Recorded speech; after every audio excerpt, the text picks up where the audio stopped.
Word. Yeah. So this is what number fourth episode, Dawn Talk podcast. Yeah, man, this is super crazy. I really didn't think that I was gonna keep doing this, but just trying to find the time and make up the schedule is probably the hardest part of it. But yeah, we still going. I'm here with my guy CJ, so not gonna say nothing. I was just trying to let you finish. I appreciate you having me here today, man. Yeah, I think making time for things, that's very key. Mm-hmm. But no, I'm happy you keep on doing this. This is totally you. I'm serious. Thank you. But and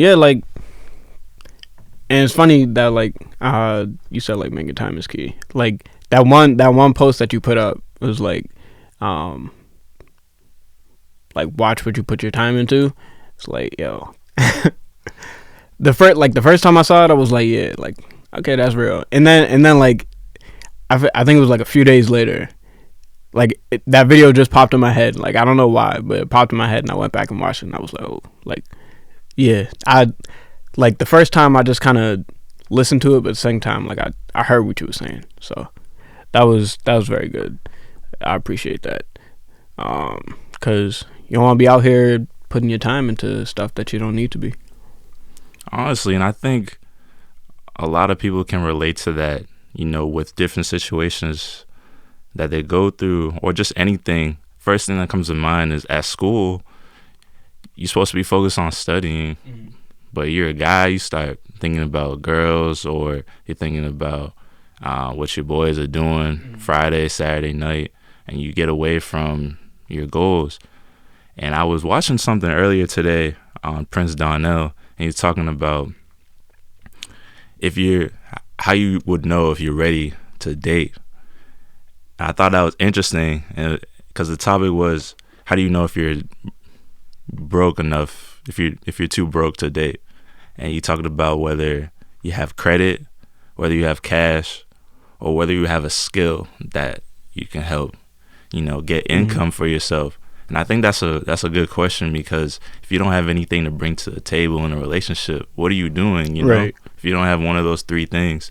He mentioned something like with his wife, he didn't have the best credit. He had bad credit, went and got a loan on a car that he shouldn't have got, didn't have the cash, but he had the skill. He works well with taxes. So I think that's something we all got to think about moving forward. Just think about where your priority should be. I think we rush things too often. Yeah, for sure. There's a few people that I've seen on my timeline. It's just they in a relationship, they out of a relationship, and right back in another one. It's huh? But that's their business and stuff. But I definitely think you should always have something to bring to the table. Whether it is well, no, I feel having money is a skill, but some people like that. Some people kind of base their lives around that and stuff. But I personally think you should that skill, the skill portion, there should be something that you're passionate about that kind of drives you to get up every morning and stuff like that. You should always have something that you want to do to improve yourself. Not even just entertainment or music or anything like that, but going to the gym, working out, stuff, simple stuff like that. That's, I definitely think working out is underrated. I can't tell you the last time I've been in the gym, but yeah, man, that's, I don't know. I think you should always have something to kind of wake you up in the morning. You shouldn't just get up to say, oh, I have to do this. No, you get up, you get to do this. You have the opportunity. I hear you on that. There's three things I keep in my mind all the time that I need to, for myself, I need to have a hobby that I enjoy. Need to have a hobby that makes me money. And short-term memory loss. And another hobby to help you stay healthy, stay fit. So whether that's going to the gym, or running, or for me, playing basketball here and there. That's just something that kind of keeps my mind fresh and keeps my body fit. So I think that's very key. You got to have those three things. All right. So, so a little bit about yourself, like what you kind of do, like what kind of keeps you creative? Well, a few things. So, first thing that keeps me creative all the time is I'm a poet, and I'm just coming out with it now. Like I've been holding it from people. I was always shy to talk about it. I'd have notebooks on notebooks that I would hide in my room. You know, not want anybody to look at, because that's me. Right. That's, I guess some would say it's like a diary, but it's not really, because I put a lot more time and effort than maybe a normal diary would be like, or a journal. It's something that I would write in like spoken word. Sometimes it's lyrics. You know, sometimes it's just a sentence or two. It's a thought. You know, I took it as something for me to put myself out there for just whatever, you know. Life throws so many things at you. I think it's very key that you have an outlet. I think that's always been my outlet, aside from basketball and exercising and whatnot. You know, and other passions I had were just discussions, you know, kind of like what we're doing right here, but motivational discussions, like that video you talked about of mine that I put up. Also do few dance videos with my friends. I'm not all that great. It's fun to do here and there, but that's not my main focus. I also been working on becoming more financially literate. I feel like that's more of a job for me, just a personal job, than maybe more of a hobby, because I realize a lot of people in our communities that look like us don't know too much about financial literacy. Yeah. Because I know, I'm not financially literate. Like, I don't know how to save money. I couldn't save money if my life depended on it. But, like, I think it was last week. No, it was actually a few weeks ago. Like, I just got paid, and the first thing I did, like, I was on Instagram and I saw this shirt, and I was like, oh, snap, like, that's kind of fire. Went out, spent $100, bro. Man. Like, and I'm like, dang, like, I really just blew $100 and I just got paid. Like, yo, that's crazy. But I definitely agree. Like, that's something that we do need to focus on more. Like, as a culture, as a people, like, you gotta know where your money's going, like how to move your money and stuff. So I've been trying to like follow more pages that kind of like express how to move your money and stuff like that. Like that page, I think it was Entredupe. Yeah, I remember they're like shared that with me. Great at that. And then like they like on their website they even have like Andrew, he's on there just kind of talking about like different topics and stuff like that regard being financially literate. And the latest one that he put up was how the NBA is kind of like, what was it?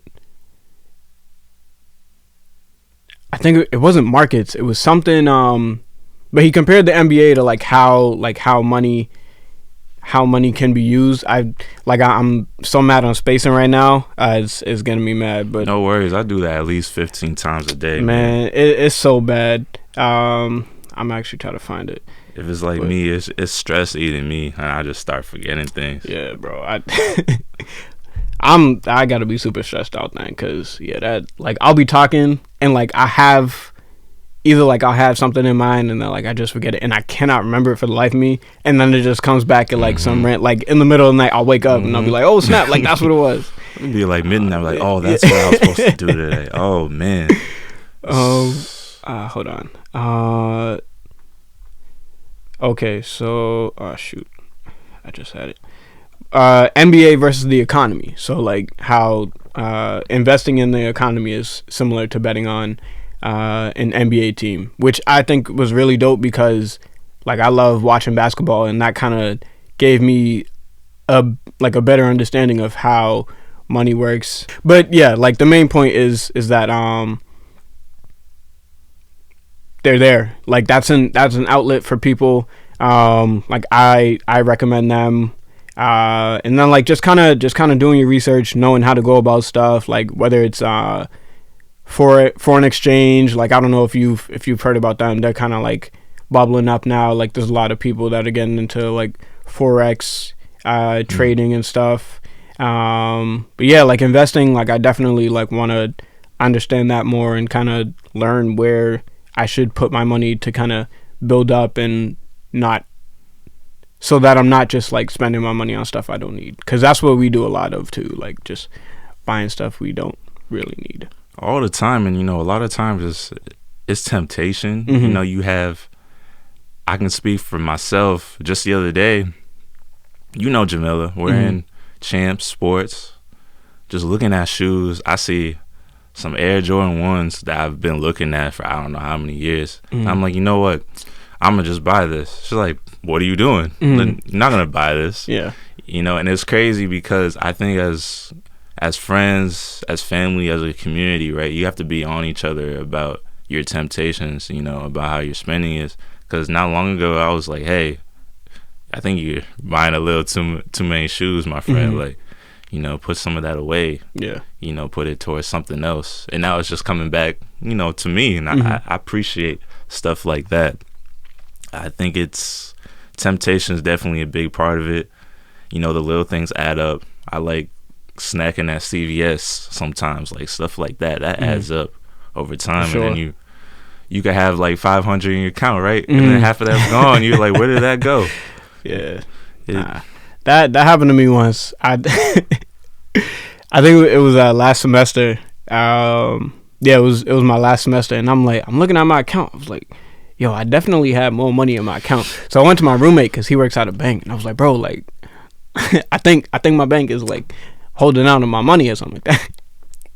And we went through, we added it up, bro. Like it was the same amount. I was like, oh my god, like I really spend that much. But like it's like you're saying, like it's just little things that add up, and like you really don't even notice until you look at your account and you're like, holy crap, like, yo, where'd all this money go? But yeah, just if you spending money, like make sure you're investing in like your passions and what you want to do, because that's where your money should be going, because that'll help bring back money. But yeah, just spending money on like things. I mean, definitely, like if you want to, like, you got to live your life, like definitely enjoy that. But just find a balance, because you have to know like when to spend money, like when to save it. Yeah, you just gotta like, I believe that everything can be perfect in balance. So that's like a very important thing. Our time like is really not. I think time is something we all talk about, especially our age group, whether you're in your early 20s, late 20s, early 30s. Time is something I think we all talk about a lot. And we actually have a lot of it, especially if you're somebody that doesn't have a family right now, or have somebody that depends on you. You can actually save more. Or if you're still living at mom's crib or dad's crib or wherever, somebody's couch, I don't judge. Like, you are wherever you are. Take cuts out of your paycheck if you don't have all these different bills to pay. And no, it's easy to say, but it's harder to do. Yeah, for sure. I think I've maybe done it twice, like where I took 30% out of my paycheck, saved it, took another 30 and invested it, and then took the 40% and then just kept that. I think I've only done that maybe a few times, but it's hard to do that. Your mindset might get lazy, if it's not something you're used to doing. Right. You gotta train yourself, but that's the way we gotta get ahead. That's one of the ways. Just become more aware of what we do with our money. Because nobody's gonna just come down one day and be like, "Hey, you saving your money?" Like, right. No, like, you gotta change that. Because I don't know about you, my parents not all that financially literate. I've seen their mistakes with credit. I think that because like my mom, like she was kind of always on me about like, oh, like you spending your money, like you gotta save money, and like like I hear her, like I really do. Sometimes I'm just like, like it is my money I work for. I could spend it, but at the same time, like I do agree, like that money that I made from last summer at UB, haven't touched that at all. Like I put that away. I haven't touched it. Not that was good. I touched mine. I shouldn't have. But yeah, like everything else I got from like my other job, like working at Guitar Center, like my job now, like I kind of just spent it. Like most of it was like some of it was like stuff I didn't really need. But like when I was at Salem, most of the money was going towards like Uber and stuff because I don't have my license.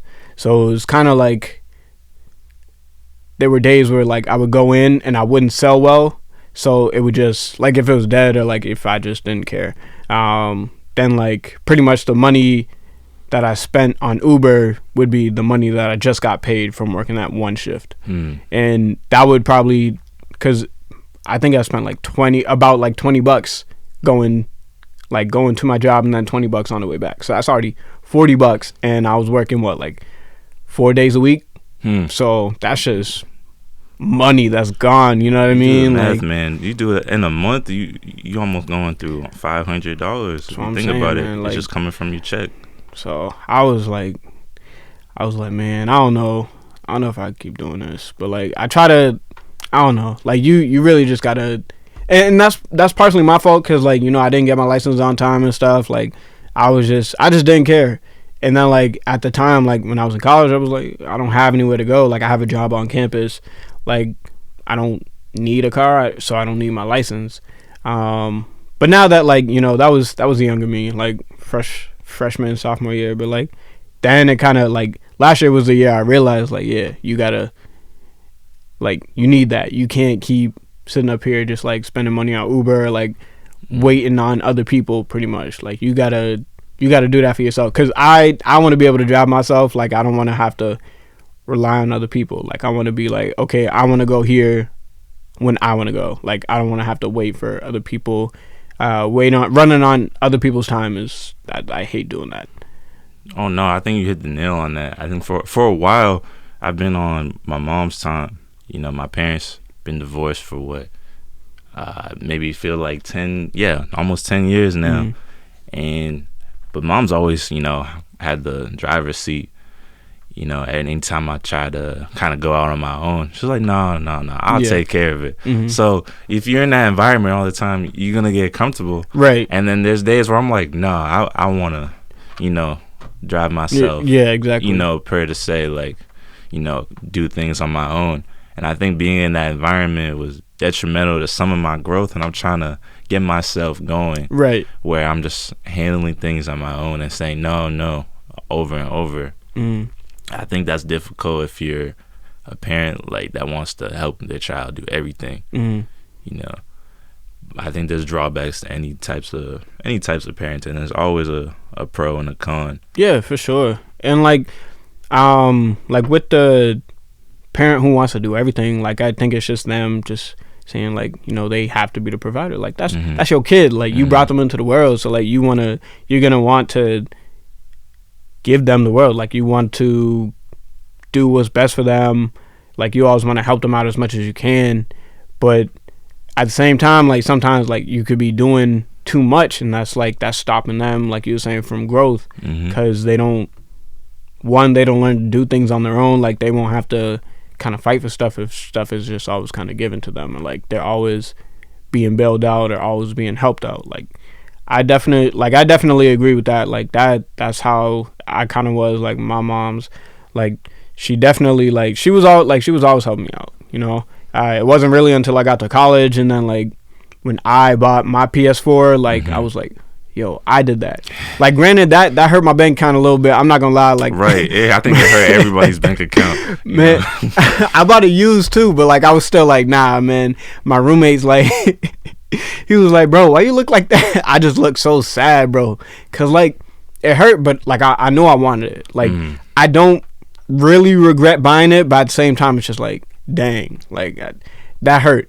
I don't know. Like, I definitely think that. So for me, that was probably the point where I was like, okay, like I want to do stuff for myself. Like anytime I wanted shoes or clothes, like my moms would go out and buy it. But then once I bought my first stuff, then it's like, okay, I like this because my mom did, she did a okay job. I'm not gonna lie, like before my freshman year of high school, man. No, I'm not gonna judge you. I think everybody has a point in their life where they're like, man, like I'm not liking my mom or my dad for whatever. I got all the respect for my mom. Yeah, for sure. For sure. There's some things where I'm like, man, I wish I was able to do this. But realizing that she was a single mother, she can't do everything. Right. Yeah. So I let that be past. That's something I had to move on from. Whether I'll give you an example, like I was somebody, everybody wanted to go to the league. Yeah. So I always wanted to be in every AAU league, I could be every summer, and that was something I had to give up because there was nobody to help me go to those games, But I realized, things come like that, in life. You just gotta look for other things, right? And I think ultimately, maybe that wasn't what I wanted. That what I thought I wanted. Sometimes things that you think you want in a time, it's not always what you want, right? Ultimately. Yeah. A lot of what we think we want isn't even like best for us, which is the craziest part. And like, I think it's hard. Like some people don't even realize it. Like they just kind of block that out. Like they're just like, oh no, like this is supposed to happen and stuff. But sometimes it's just not. Like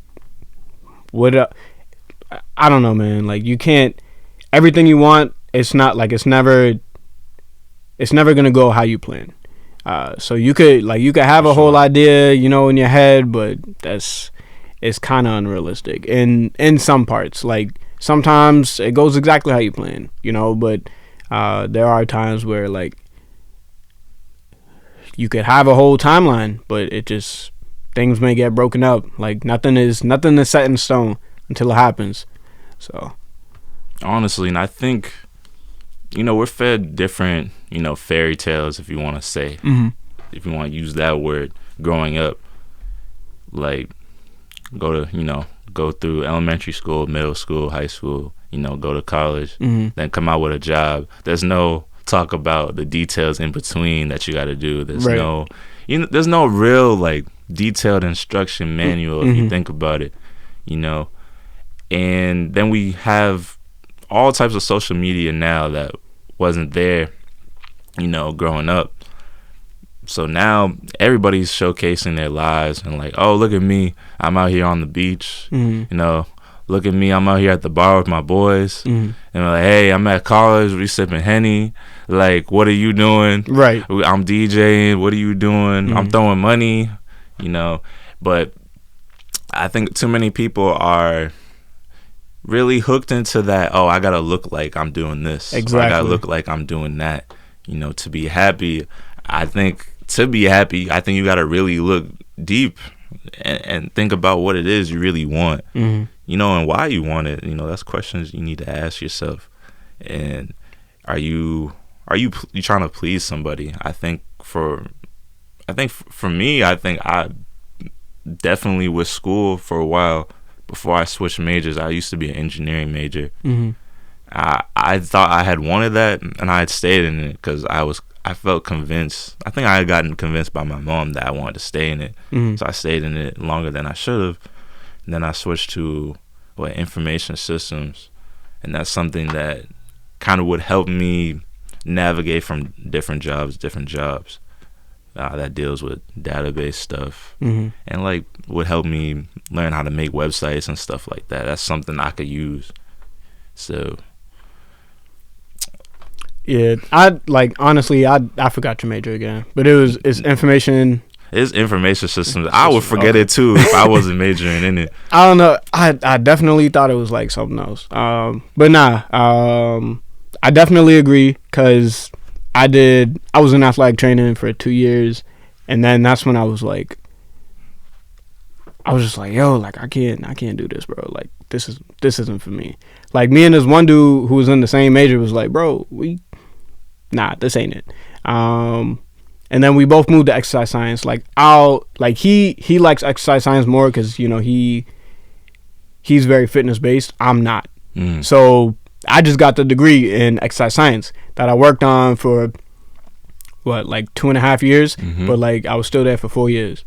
So that degree, that's not for me. That's for my mom, because she wanted me to go to college and get a degree and stuff, and like that's not what I wanted, because I didn't go to college because I wanted to explore stuff. I went to college because after high school, that's what you're supposed to do. You know, like, I don't agree with that whole narrative. Like, if you want to go to explore, you go on and do that.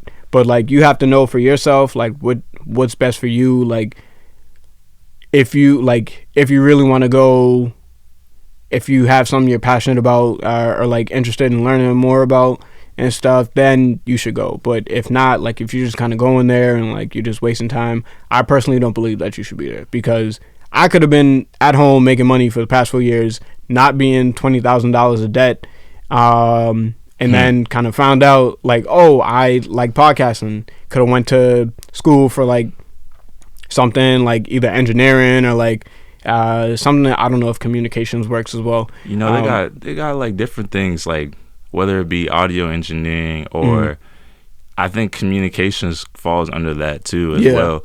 And I noticed that, and I'm gonna be real, like, I noticed that there's things that people go for because their parents think it looks good, exactly. You know, so they're just gonna go for it. Meanwhile, they're miserable about it, or maybe they're just like, eh.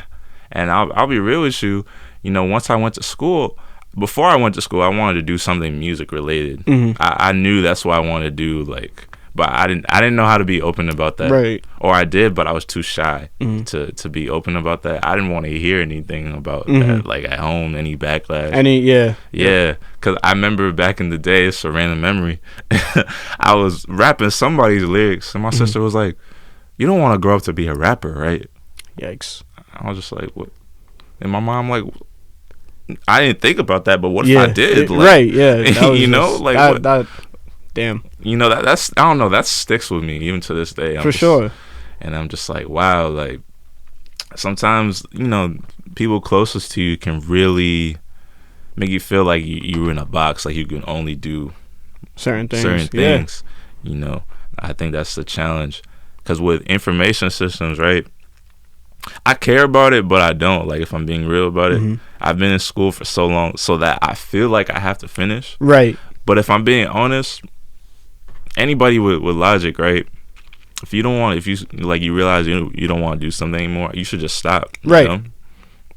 But a part of me is like, oh, you should just finish. But at the same time, it's like, I should just stop, right? If I don't really want to do it, you exactly. know? I think that's very important to say to people. But it's also, you got to practice what you preach. So I wouldn't be the person to say that if I just feel like I'm just going to go finish, you know? So I wouldn't necessarily say that, but I bring that up as something to think about. Yeah, for sure. Cause I called my mom and I told her, I was like, yo, like, I'm done with this. I don't want to be up here cause I'm not passionate about athletic training. Like, that's not what I'm here for. I don't know why I'm here. But like my roommate and my sister, they were like, yo, just finish. Like, you already here. So like I didn't want to, but at the same time I was just like, might as well. But yeah, like, I totally agree. Like, if you really feel like, I don't know if I'm kind of feeding into your like being contradictory to what you kind of just said. But yeah, like personally, I do believe in, like, yeah, if you don't want to do something, just stop doing it. My mom was not trying to let me. she was not for that. But yeah, like now I feel like she kind of has an understanding that like I'm becoming my own person, and although she'll definitely have a saying like what I do, but like at the end of the day, it's my life. I'm the one who's living it. Like, I gotta make my mistakes and go through whatever, because that's a part of growth. But I can't have you tell me not to do something because this will happen. Well, you don't know that that's going to happen for sure. I don't know that's going to happen for sure until I do it. And then if it does, it does. But if it doesn't, then it'll be a beautiful manifestation. But we'll never know unless we try. Right. And I think fear plays a factor in whether we make a decision or not. I think that the fact that a lot of us, growing up, we living with our parents, they pay for this and that bill that we might not necessarily have to see. Or if you're like me, I help out sometimes with bills, but I don't cover everything. Right. I help out with some things, but I don't cover everything. I think, other people, they live different with their parents, but I think that's one of the fears. It's like, you stop doing whatever it is they want you to do. Right. There's going to be repercussions for that. There's going to be some penalties. And often I think about, I'm like, hey, why don't I just move out? Why don't I just save to move out? But that's a hard thing to do. For sure. Because then you really just depend on yourself. You got to build up. And the fact is, it's like, is that what you want to do? Because I think at some point in life, you got to take the path into your own hands. You can't really, I guess, hang around like what it is you want to do instead of directly want to do it. I guess that's where I'm at, where I gotten myself some of that drive to make a page like on Instagram, to make a YouTube, to have a Twitter that's just about my poetry and like my discussions. Yep. The fact that I'm hesitant to go public, like with everybody I know about that. That's me, I guess, not fully ready to like expose that. But I think that allows some vulnerability and allows people to just throw judgment on me. Right. That I don't want, but at the same time, I'm the type of person. Well, if it happens, it happens. I guess I don't want the conversation at home about it every day. Yeah. I just don't want it. I definitely, like, fear is like, it's something that I hate, but I live with that every day, man. Like I was telling you, like I was at work and this was last night. So I had to cover my coworker, and like while I was in there, I was supposed to like write down, like I have to track all the cars that come in and stuff. And there was one car that came in, but like I didn't write it down because I couldn't see it, and like the way stuff was set up, like it was just kind of hard, like being at the phone talking to them, and the cameras are like on the other side of the room, so it's like I can't be in two places at once, because at the phone there's a camera, but like I can only see the person, I can't see the license plate. So then like I didn't track the car, and he came in, he parked sideways, so like the parking lots are kind of like the ones outside, but he parked opposite way, so like he's parking on top of two parking spots, so like if he's parked this way, the car's supposed to be this way. Right. So he was also there for 2-3 hours. Like the max we can give them is an hour, but I didn't have his information to call, so I was like oh damn, like I messed up. But like we ended up getting it figured out and stuff. But when I was leaving work, I'm just thinking in my head, like that overthinking and like fear. I'm like, damn, like I could lose my job tomorrow. So like I was just, it was just bad. But yeah, like that fear, like it just made me like not even want to go back. Like it made me want to even call my supervisor today and be like, hey, like explain the whole situation. Like I was just that freaked out about it. And then like on the other, like aside from that, like the fear of doing what I want, because I also agree, like I don't like doing stuff. I don't know, like I feel like I don't want to do stuff because then it's like, oh, what if people don't like it and stuff, But I feel like with this, like it's a little more, it's easier to do just because like I'm just having conversation, like I'm just kind of being myself, like I can do that.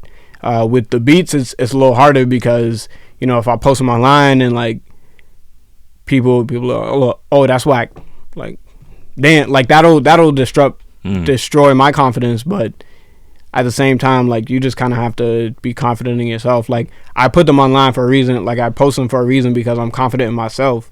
So I think that like definitely whenever you do something that people may not, well, I mean regardless of what you do, like people ain't gonna like it, but you just gotta like do that. Like, do whatever you want to do because you want to, and not look for validation in others or anything like that.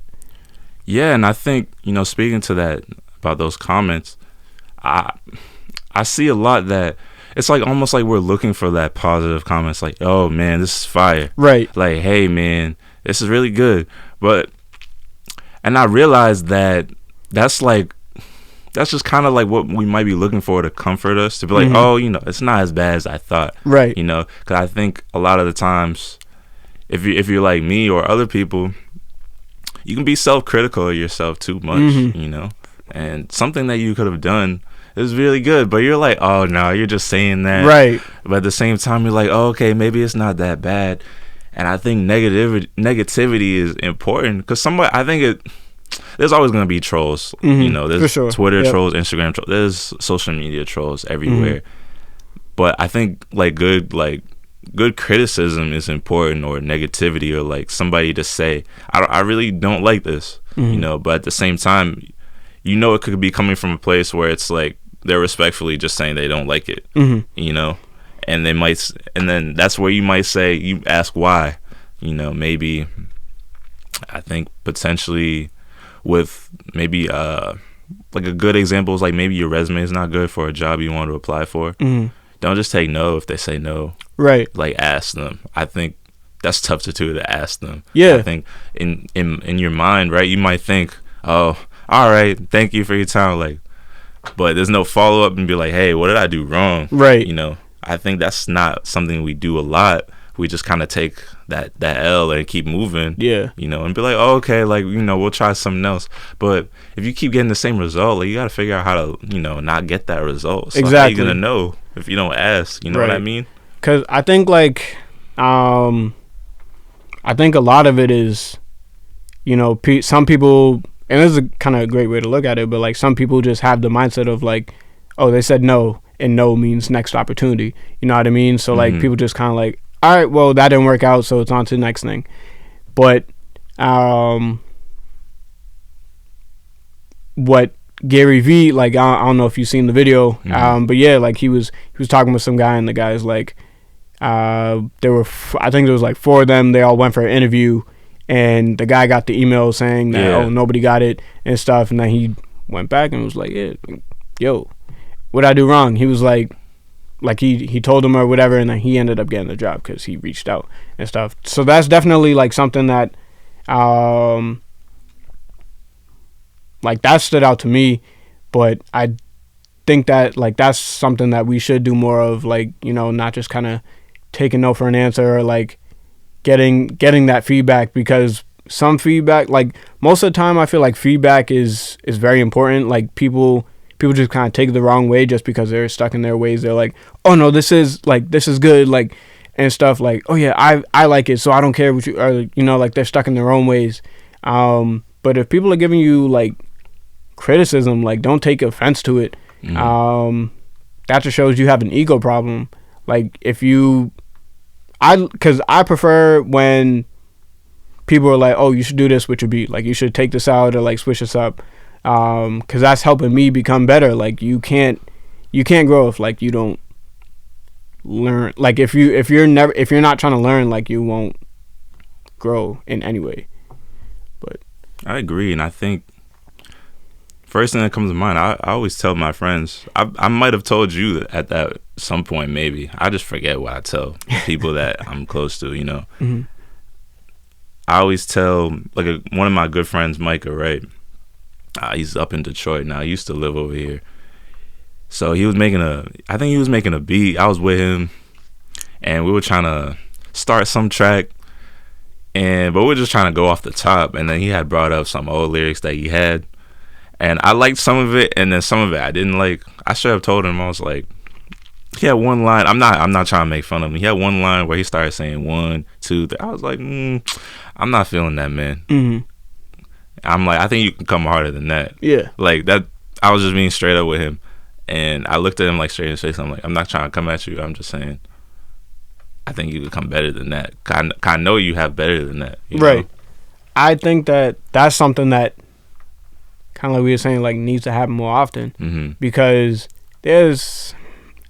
if I'm being honest, there's a lot of people out here right now, and they just kind of make whatever. Like they don't put their heart into their content, right? Especially in music. Like people don't put their heart into it. They just do it, one, to have a hit, or two, to they do it to blow up, like just because everybody else is doing it. But when you put your all into it, like it sounds different. You know what I mean? Like you can feel that in the music.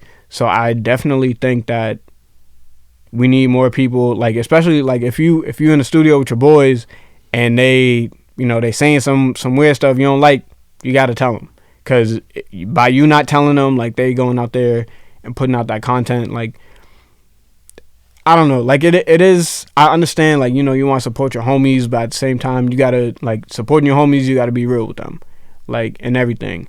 Like my boy, he sends me his tracks and stuff, and like the last one he sent me, he was like, "Yo, how you feel about it?" I was like, I don't like it. I think you could do better. You know what I mean? Like I was just Right. being real, but that's really my homie and stuff. Like cause he has other songs, and I'm like, you see what you did on this one? Like Yeah. you could come with that same energy, but like sometimes like you really won't like everything. Like it's not an obligation for you to like it just because you're their friend or whatever. Like you have an obligation to be real with them, I think. Like in friendships or whatever, like you always got to keep it 100. And I think what's important is what I do now, especially, I wait until somebody asks me like my opinion about it. Mm-hmm. That way I'm not just, voicing my opinion out of Yeah. nowhere. Because I think you have to realize whether if somebody's asking you, then I think you should give an honest, like, opinion. If somebody's not asking you, I might not even say anything, you Right. know? I think I've become that type of person. Like, if nobody's asking for help, I might not want to help. I guess, there's different situations where people do need help, but they don't ask for help. Mm-hmm. But I'm still, like, becoming more of a firm believer that if you're not asking for that help, I might not give you that help. Yeah. To be honest, I don't want to look for my own trouble. I'm not that type of person. Mm-hmm. I guess you could say stay in my own lane in a way, and I think that's what keeps me out of a lot of drama. I don't look for trouble. I don't look for arguments. Right.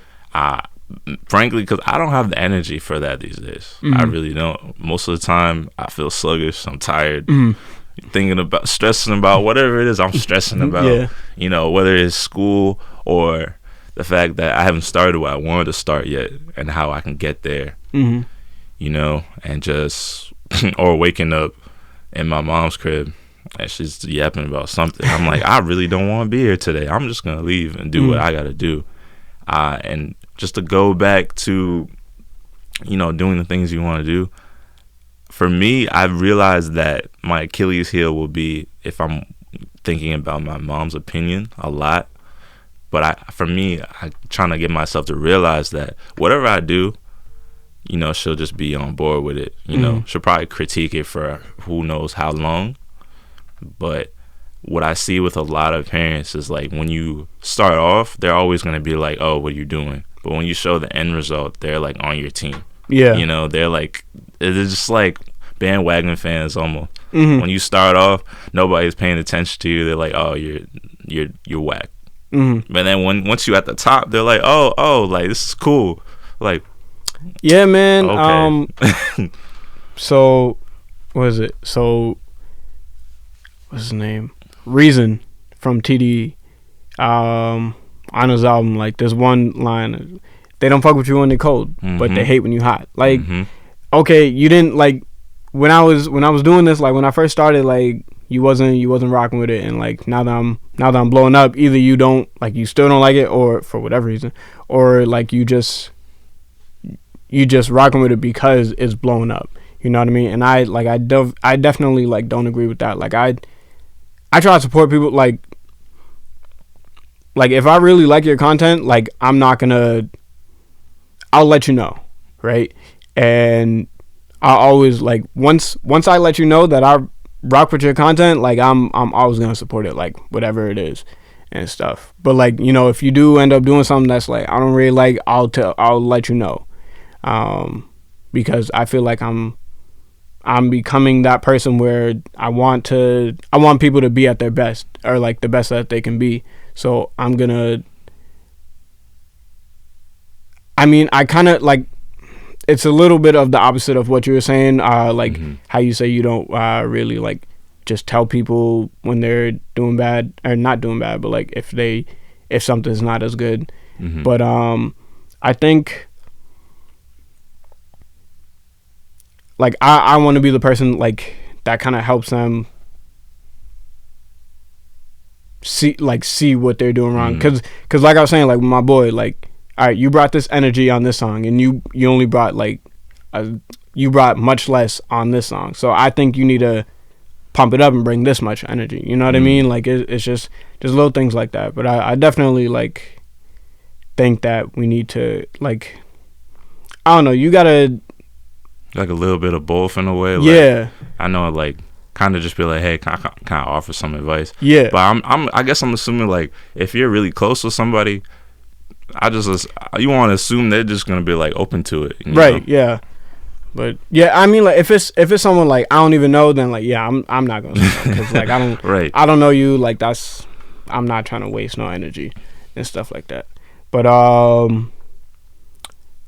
yeah, so we gonna switch a little bit. Okay. But yeah, so I think it was, what was it? So submission. Oh, submissiveness. Yeah. So okay. that may have sounded kind of weird. You said submission. Yeah. But this is WWE out here. But yeah, submissiveness. Like, so do you agree with like Fantasia's comment saying that you know, like some women who are already kind of self-established, or, you know, like their own boss, really, like, you know, they provide for themselves and stuff like that. Do you agree that they should kind of tone it down, like whenever they meet a man, because you know, they meet a man and they're already self-established, they feel like, oh, I don't need a man, but like they're trying to be the top dog, like they're trying to be the provider, do all that stuff. Do you kind of agree with that? Like they kind of have to take that step back and let the man lead, I guess. Well, I'll start off with this and just say off the top that women are incredible beings. You know, I don't think less of them. How could I, with a single mother as strong as mine? I don't think any less than them. I believe that in some degree, I still have a religious belief, like, in a way, like, that women are like the provider.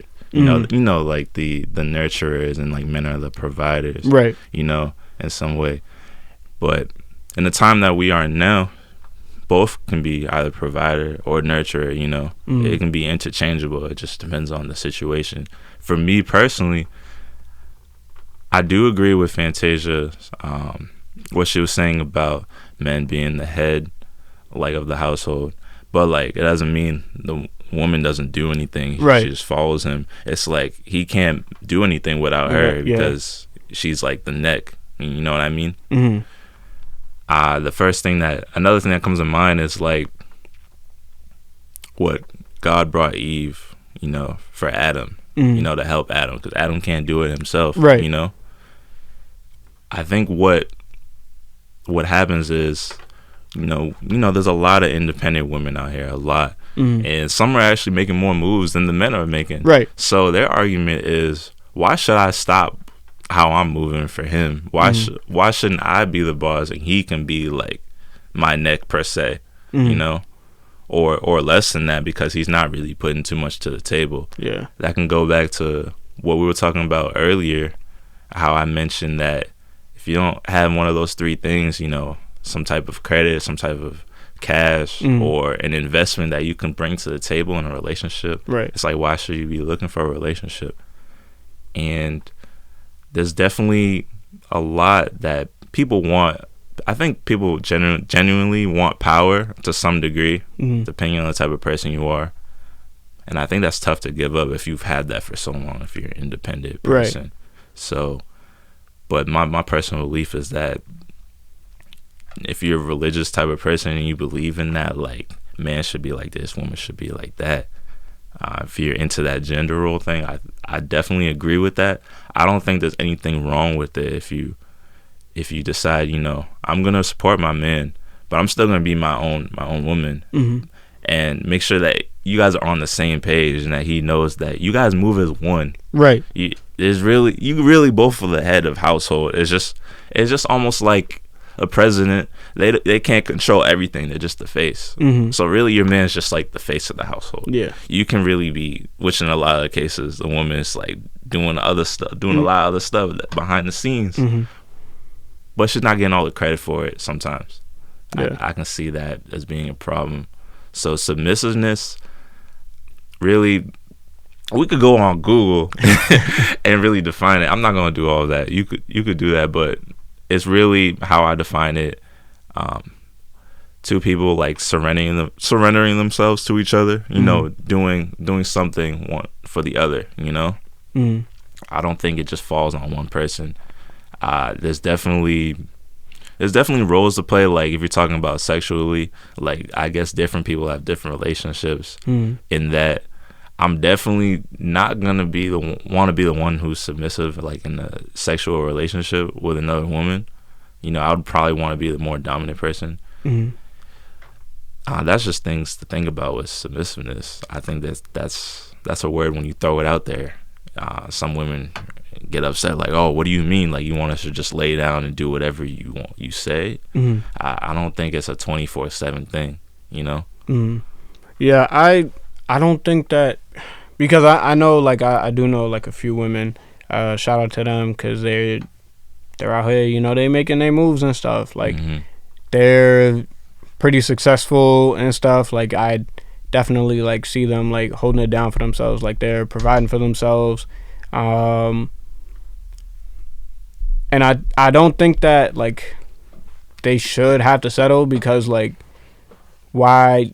Well, I don't know. It all depends on, like, how you see it, right? So if there's someone that you really like, I mean, obviously, well, speaking that, like, he has like one of those three, one of the three criteria, then I don't think it's settling. But if it's someone that, like, if you out here working 40 plus hours a week, you grinding, you cook, like, you do all that stuff, and he doesn't do anything, like, he doesn't have anything going for him, that's what you call settling. But I don't think that you need to, like, I don't know, I don't call it settling, like, if you find someone that you really like, but it's more so about, like, the level of security. Because if you're, like, if I'm in a relationship and my queen is, like, she's making more money than me or anything like that, I have to be secure enough to not let that get to me, because that could, like, either my insecurity would definitely, like, that would ruin the whole thing, just because, like, I'm worried about who's making more money and stuff like that, like, but I definitely agree, because, like, as a man, like, I do want to be the provider and stuff, but if my queen is, like, just a little bit better, like, if she is making more money than me, then, like, why can't we both be providers and stuff like that? Like, all right, you're doing a little bit more than me, but, like, I feel like if we're still kind of on that same page and, like, we both have that understanding, then I don't think that it's a problem. Like, I don't think that you should downplay that, if that makes sense. I think it makes sense. I think it's easier to say than maybe go through it. Yeah, to for say, sure. Oh, hey, I'm like, yeah, my wife makes more money than me. I don't think a lot of men would want to say that. No, I wouldn't say that, like, out loud. I would just, like, you might get laughed at for it, but I guess that's one of the things you gotta ask yourself. Like, are you okay with that? Like, I think if you're okay with something, like, yourself, it shouldn't matter what other people say. It's easier said than done. It's something to be worked on. I also think that some people are looking for things to already be established, like looking for people to, per se, like, have their ish together, I don't think that's fully realistic, especially especially if, let's say, the woman, she's still like getting her stuff together, but then she wants to say, "Oh, I need a man that's already established." Well, you're not established, right? So what? I don't think anybody deserves like anything. I think everything is like you take and give with things, But like kind of what we've been talking about, I think you have to be able to bring something to the table, if you really think you need somebody that's already established. What makes you think that they need you if you're still trying to catch up to them? I think growth, it can be a very good thing where if both of you guys are coming from the same type of place, you can grow together. You guys both have plans. I think planning is very important if you're trying to, especially if you're trying to get married, because I think finances is what comes back, to bite people. A lot of marriages are, ending. And I can see a lot of people our age not really going that route right away. They want to focus on themselves, go travel, do things that they actually want to do, and not do what our parents did. Yeah. And it definitely is a generational thing because people are getting divorced just because I feel like some people, I can't speak to it, but I just feel like some people kind of did stuff because they felt they had to, whether it was kids or I don't know, something. But I think that it's definitely important to while you're young to see as much as you can, experience as much as you can, just because when you do either have children or get married or anything like that, that does kind of prevent you from doing the things that you want to, because you have to prioritize other things, you'll have to prioritize your marriage or your children, so you can't fully focus on your goal or your dreams that you had for yourself because there's other things in the way. But no, that's very true because now if you have a family, you have priorities, and that if you have children, that comes ahead of your priorities a lot. You got to provide. You have to make sure that they're okay. You're taking care of another person. If you had a pet, you know what that feels like. My sister has a dog, Roxy. She's a black lab, so that's like her baby because you got to wake up early, take her to the bathroom. Yep. Stuff like that. Make sure she's fed throughout the day. Another thing I would put out there, I think, we really live in a time where I guess we're more open about, we're more comfortable than we've been with interracial relationships, whether it be friendships and relationships. But I feel like that stigma is still there, where it's if you're friends with a person that's not of your skin color or in a relationship with another person of your skin color, you ever feel like there's a pushback from our community or another community where it's that's not what we should be doing, So if I had a white friend or something like that. Yeah, it doesn't even have to be a white. She could be Latina. Yeah. Or just anybody that's not black. I that's something I've noticed a lot, and I think it was a wake up call for me because for a while at school, I haven't been around so many black people in a while, except when I'm at school, because for a while I've just been in white public schools, so it was different, and just being in that environment, I forget about being in the environment with people that don't look like me. I know I kind of dropped the ball on you a little bit. Nah, I feel like certain, I don't know, I kind of I don't know, certain relationships that I have are I definitely treat all of them differently, but the ones that are interracial, I kind of, I don't know, because I like to feel like I could be myself around you, regardless of who you are. But I think that certain, I don't know, Because I remember there was No, one it's time. okay to don't know. Like, Yeah. That's a real question. Like, it's. But I remember last year.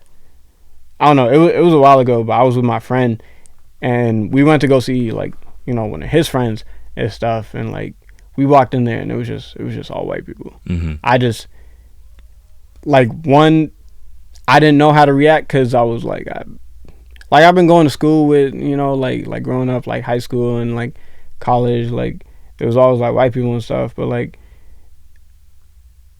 I always managed to gravitate like towards Mm-hmm. black kids and stuff. But I think that moment I was just so weird because he's a little more comfortable being around white people. Like Mm-hmm. he went to high school with them too, but like he kind of, I feel like he gravitated more like towards them. Mm-hmm. But yeah, like with me, like I didn't. So like we're just a little opposite in that way. So he was kind of comfortable, like there was no issue with him, but like I'm just standing there like, Because this is your space too now. yeah, right? like I felt just like I felt so separated like in that room. And then like his friend came over and was like, "Oh, you're so uncomfortable. Like I know you are." And I'm like, "No, I'm not." Like I was trying to like trying not to make it seem like I was, but I was so uncomfortable. Like she was calling me out on it, and I'm like, "Holy crap!" Like, yeah, I'm. And then I told her I was like, "Yeah, like I'm uncomfortable. I don't know I don't know how to exist here properly. Like I can't. I feel like I can't be myself." It was just weird. But I think like for the most part I try to be myself. Sometimes like I do hold. I don't know. Like I definitely like treat certain situations like with different people, like with my. I don't know. I can piggyback it's- off that, like, because I asked that question for two reasons. Because I'm the first thing I will tell everybody is I love black women. I love women of color, right? And the next thing I'll tell people is that when it comes to like relationships and stuff, like there's so much I feel like I have to learn and continue to learn and realize more about myself, so that my relationship with other people can be great, right? Whether it's just a friendship or a relationship. Yep. So I bring that up to the table because, I realized like a couple of years back, and I'm just like, this environment that I put myself in, where I'm surrounded by people of color all the time, is good, but at the same time, it's not always good because I'm not, I guess per se, meeting other people and learning new things. But to really tie it into the topic that we were talking about with submissiveness and whatnot and women, I bring it up because what if you catch yourself in a situation where it's not a black woman, and I see like a lot of the time that it's almost like we outcast black men if they're not with black women. Yes.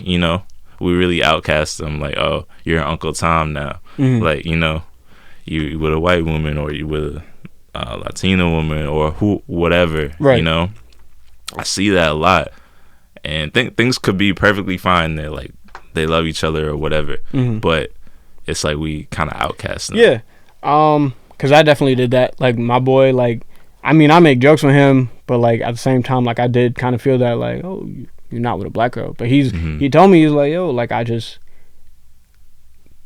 like some black girls I just don't like. Like I feel like white girls are kind of like easier to have that conversation with. Like that's his preference and stuff. So like that's what I grew to understand in the time that he was in that relationship.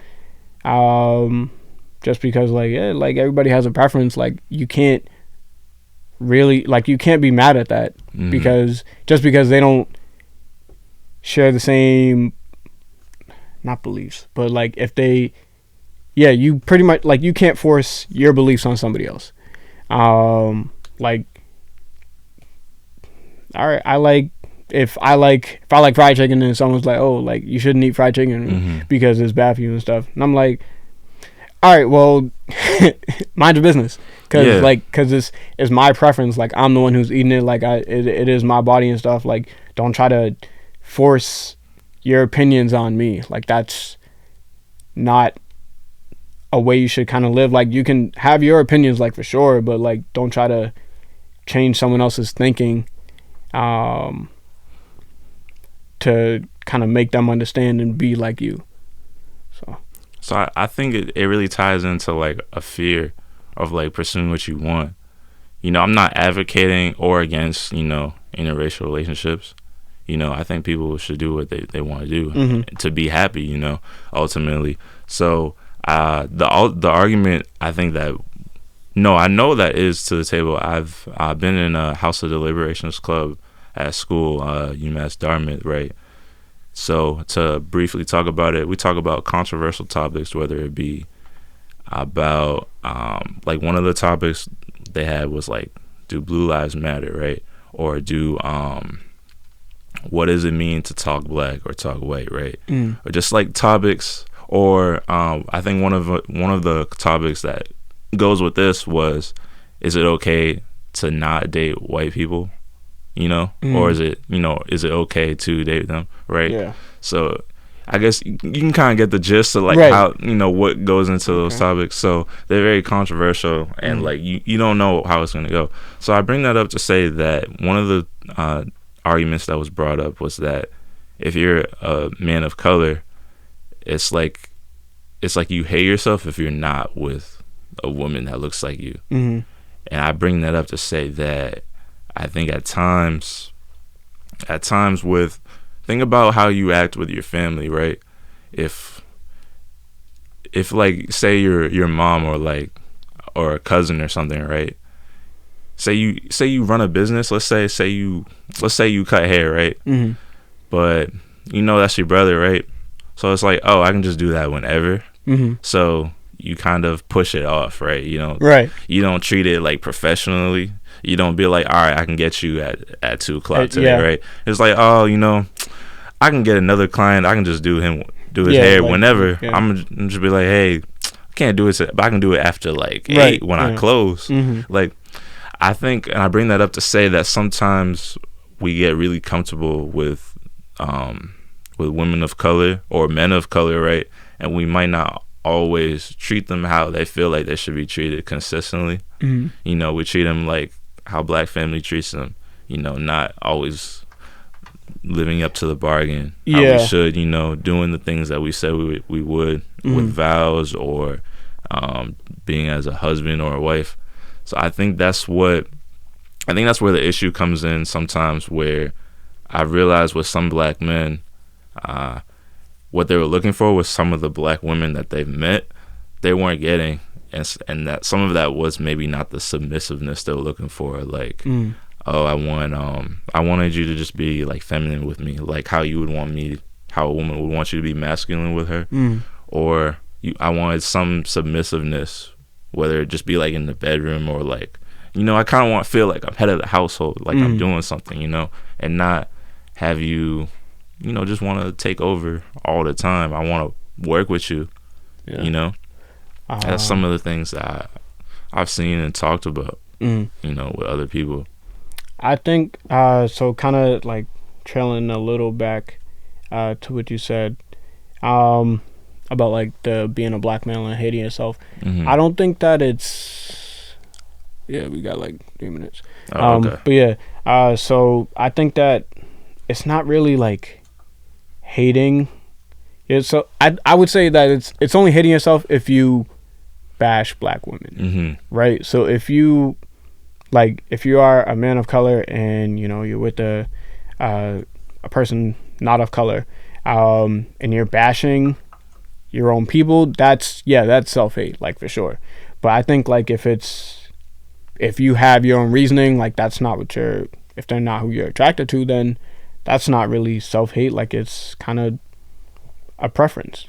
But like I just wanted to kind of bring that up, because I've seen a lot of people like sit up here and like bash black women and like shout out black women because y'all are, oh man, y'all something else. No, because sometimes you just have a bad experience with one or two women. I don't think that gives you right to bash everybody, right?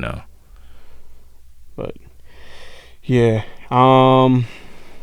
don't know. I think I'm like, anything else? You kind of got like yeah, I'm like tapped out. You say he's tapped out. This is UFC now. Yeah, I love UFC. Thought I'd say that. UFC is dope. it's pay per view. I was gonna ask who's paying for it. Yeah. Or no, not to sound like I'm cheap, but No, like no. because I'll put money in. It's Yeah. just, I don't want to pay for it all by myself. I hear that. And I don't want to watch it by myself. Yeah. I feel like it's not as epic. It's not like you gotta like that's definitely some like the fights that they put on that's not pay per view. Like I love watching those because like I enjoy it by myself. But like big money fights like yeah you gotta watch that with people because like it's a better experience. But it's definitely like dope. Like I like UFC a little bit more than boxing. I don't know. It's just I don't know. It's more exciting, man. Yeah, it is like because boxing like yeah someone get knocked out like but in UFC like people be doing everything like you can sit up here like people doing backflip kicks and stuff like that like jumping off the cage Superman punch stuff like that like it's better that way like you kind of like using the whole body as a weapon instead of just your hands. But like I understand, like if it's just boxing, like yeah, that's how you know if you had the hands or not. But yeah, and it's not as long. It's not as long. Yeah, as yeah, UFC be over just like that. Somebody catch a wrong hand, that's over. But yeah.